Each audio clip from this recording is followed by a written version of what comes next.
Manana harena be Madagasikara izay afaka hanavitra sy hampanankarena azy sy ny mponina ao anatiny. Saingy ny vazaha sy ny firenena vahiny no miverina amin'izany. Raha misy ny olona iray mividy tany anankiray izy, dia izay rehetra ao amin'ilay tany sy ny manodidina azy dia fananany. Fa raha toa kosa misy harena kibony tany mipoitra tampoka toy ny vato, petrolina, volamena na zavatra mitovitovy amin'izany dia tsy azo intsony ny tany novidiny iny fa any fanjakana. Any fanjakana iny aloha dia ny fanjakana no maka azy dia ny fanjakana indray no miantso ny vahiny haka azy omena ny firenena hafa. Anao ilay tany novidinao fa tsy anao ny harena ao ambanin'ny tany novidinao sy hipetrahanao io, na io tany izay atorianao io, na io tany izay hitsahin'ny tongotrao io, na ohatrinona ny hividiananao iny tany iny dia tsy maintsy miala teo ianao. Ary raha toa kosa ka nindrana vola tamin'ny banky ianao ny hividianana azy dia mazava ho azy fa tsy maintsy miala maina ianao.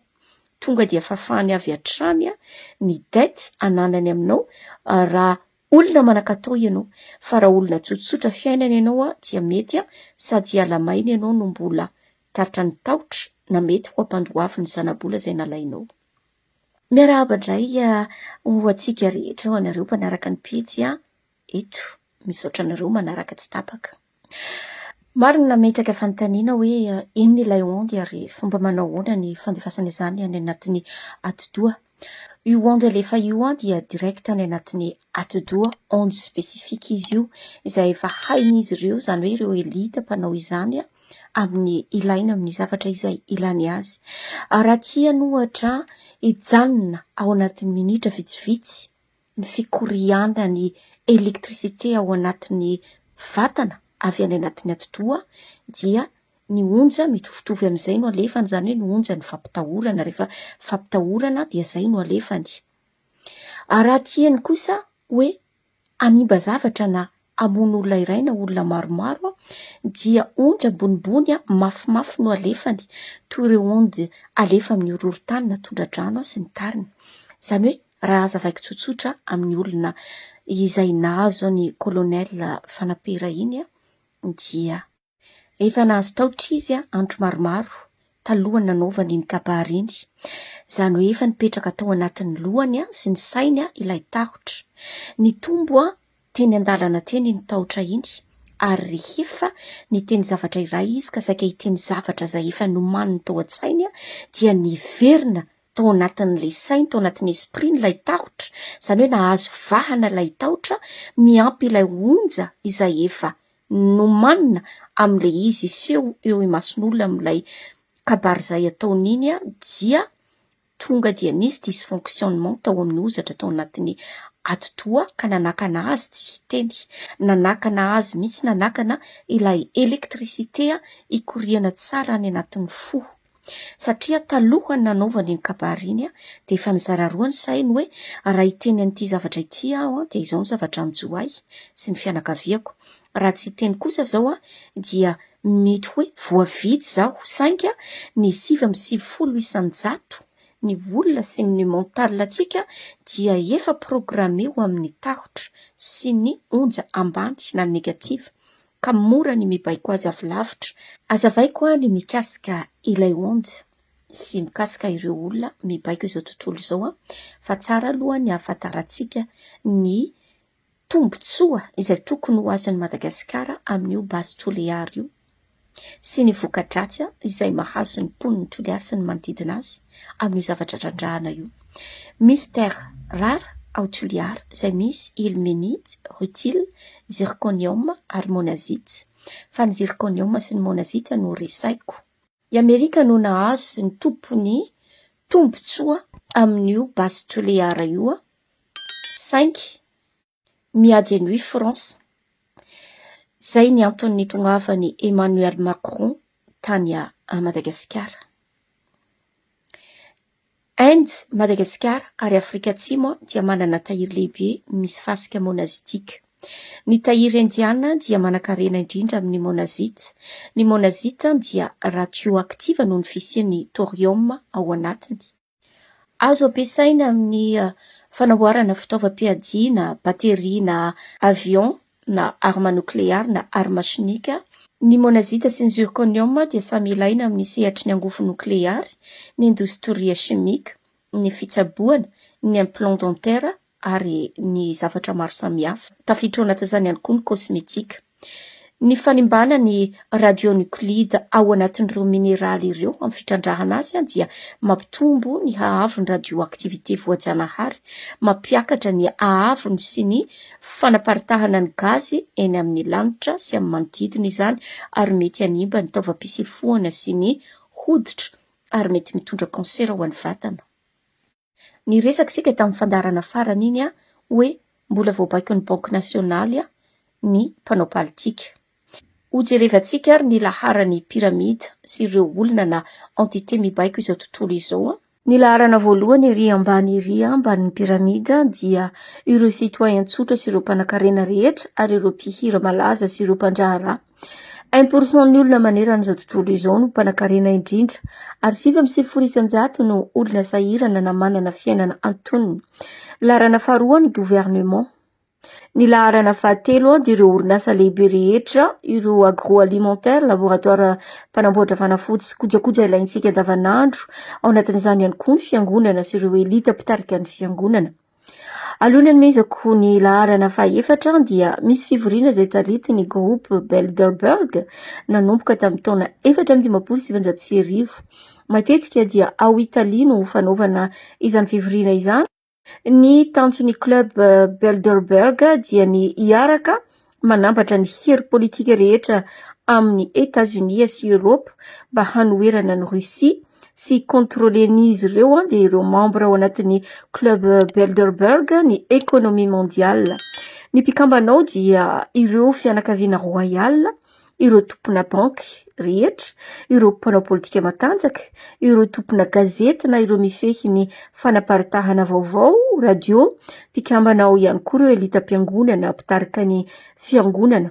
Ny tanjon'izy ireo ireo mpitarika ny radio télévision sy gazety dia ny halakanana ny fahalalana mitenina ny liberté d'expression.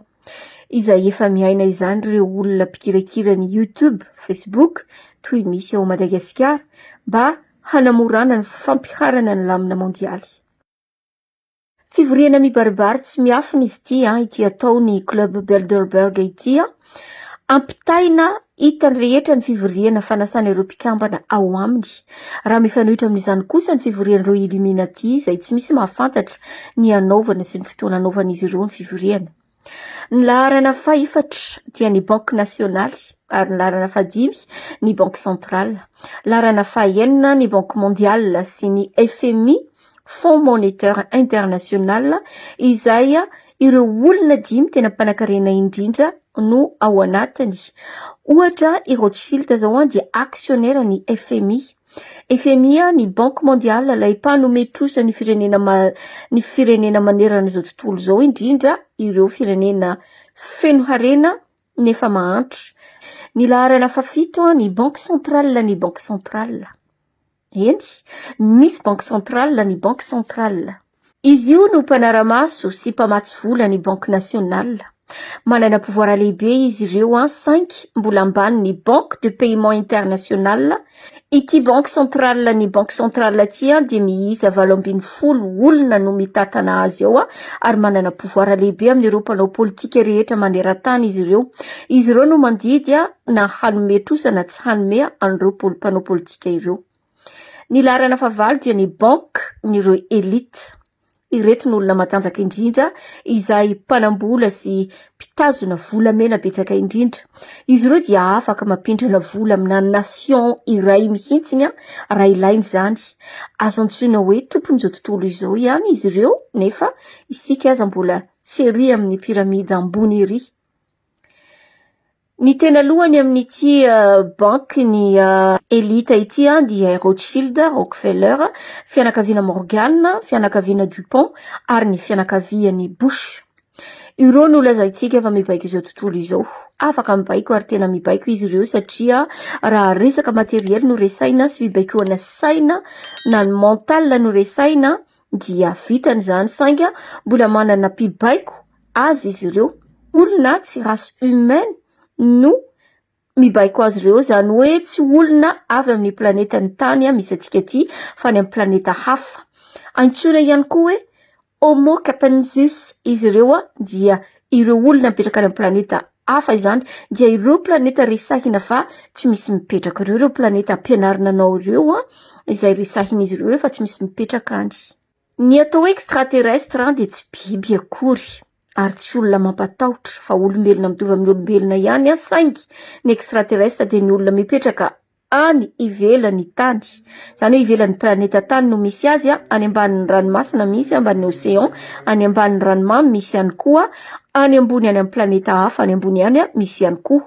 Efa noresaiko ny manipulation génétique izay mahatonga ireo caucasiana manan-tsaina sy kinga saina kokoa, mahatonga ireo taranaka royal izay tsy mifangaro amin'olona mihitsy fa mitazona ny tarana no ra mitovy.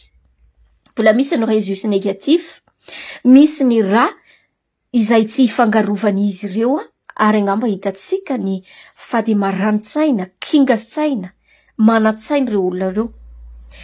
Taloha lavitra ny manipulation génétique izay natao tamin'ny Caucase dia efa teto amin'ny planeta tany izy ireo no mipetraka.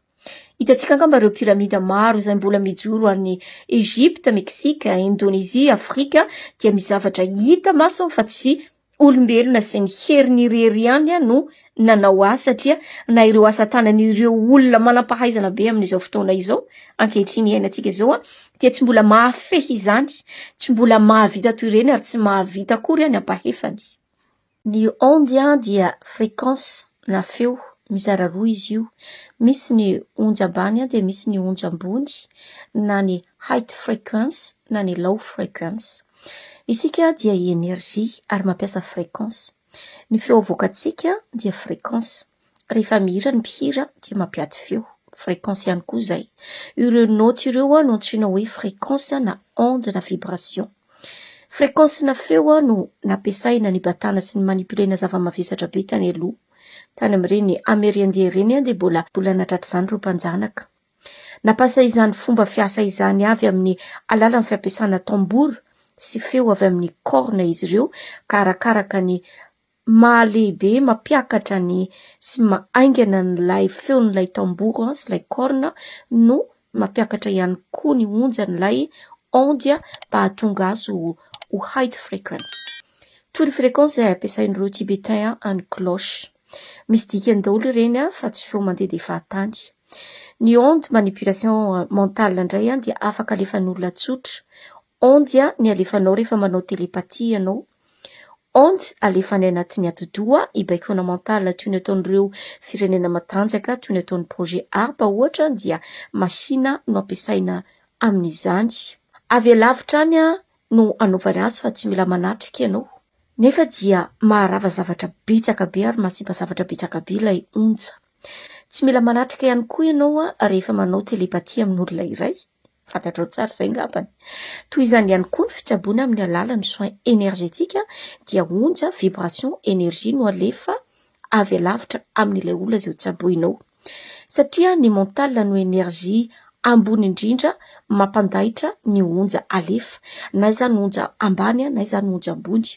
Ireo hitany masontsika ireo dia projection mentale ihany, izany hoe projection mentale ny tsirairay ka izany no mahatsotra ny fomba fibaikoan'ireo elita sy ireo entité firenena matanjaka ireo na any amin'ny planeta hafa mibaiko ny olombelona. Izy no mibaiko ny sainao amin'izay tiany. Omeko ohatra tsotra be ianao mba hanasehonao amin'ny tanjaky ny sainao sy ny tanjaky ny mentalanao. Misy ny atao hoe effet placebo sy ny effet nocebo. Zavatra iray ihany ireo fa ny degreny no samihafa. Ny effet placebo dia ianao ilay mandray fanafody simika iny amin'ny aretina samihafa izay mahazo anao. Raha mandray fanafody ny areti-nify ianao ohatra, nify ianao marary tenda na marary loha dia iny ohatra no omen'ilay olona anao na mpitsabo anao manaiky ny sainao ary mahasitrana anao iny. Izay no atao hoe effet placebo.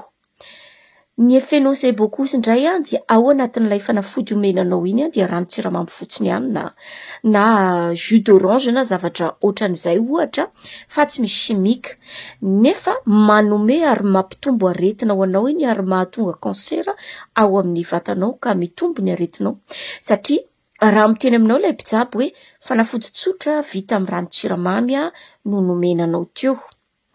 Maheno ilay hoe tsotra vita amin'ny ranon-tsiramamy ianao dia tsy manaiky ny sainao, fa tsotra loatra izany.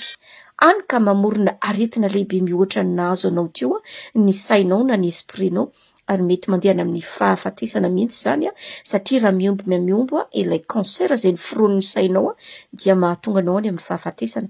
Na eno ilay fanafody voalohany ianao sy ny anarany somary hafahafa dia mino hoe sitrana, nefa mety ny fanafody voalohany iny no siramamy fotsiny nomenanao, sainga effet placebo no nisy taminao satria no tenen'ilay mpitsabo ianao hoe ny chimique na fanafody arahana heno kosa ianao tamin'ilay feno sebo teo. Feo ilay notenen'ny mpitsabo anao teo hoe fanafody tsotra no nomeny anao, ranon-tsiramamy na zavatra tsotra be dia tsy nanaiky ny sainao satria mihevitra izy hoe zao ve mandeha aty amin'ny dokotera dia ranon-tsiramamy fotsiny nomenay dia mampitsira aretina vaovao ao anatiny izay mampiombo ny aretina izay efa nisy tao satria ny sainao dia efa programme amin'ny zavatra izay efa nomena azy hatrany am-boalohany. Ka ho an'ireny olona izay mbola tsy nanao réinitialisation na reprogrammation ny saina ireny dia tsy maintsy izay zavatra tsotra tsy manaiky izy fa manimba zavatra betsaka iny, zavatra tsotra omena azy iny ary manimba fahasalamany. Ho an'ireo izay tafavoaka ny matrice na ny système na ny mivoaram-panay no tsy tratran'izy ireo satria ny olona mivoaram-panay dia mamorona onde manokana avy amin'ny alalan'ny vibration, avy amin'ny alalan'ny heriny, avy amin'ny alalan'ny mentaliny ka toy ny mamorona bouclier énergétique ho azy izy ka sarotra no ahazahoana ireny olona ireny. Veriko indray alaviro ny télé, dessin animé, gazety sy ny tariny fa avy amin'ny alalan'ireo dia feno message subliminal ibaikoana sy ampatoriana anao avy amin'ny alalan'ny tahotra ny sainao. Manome fotoana anao indray manaraka veloma.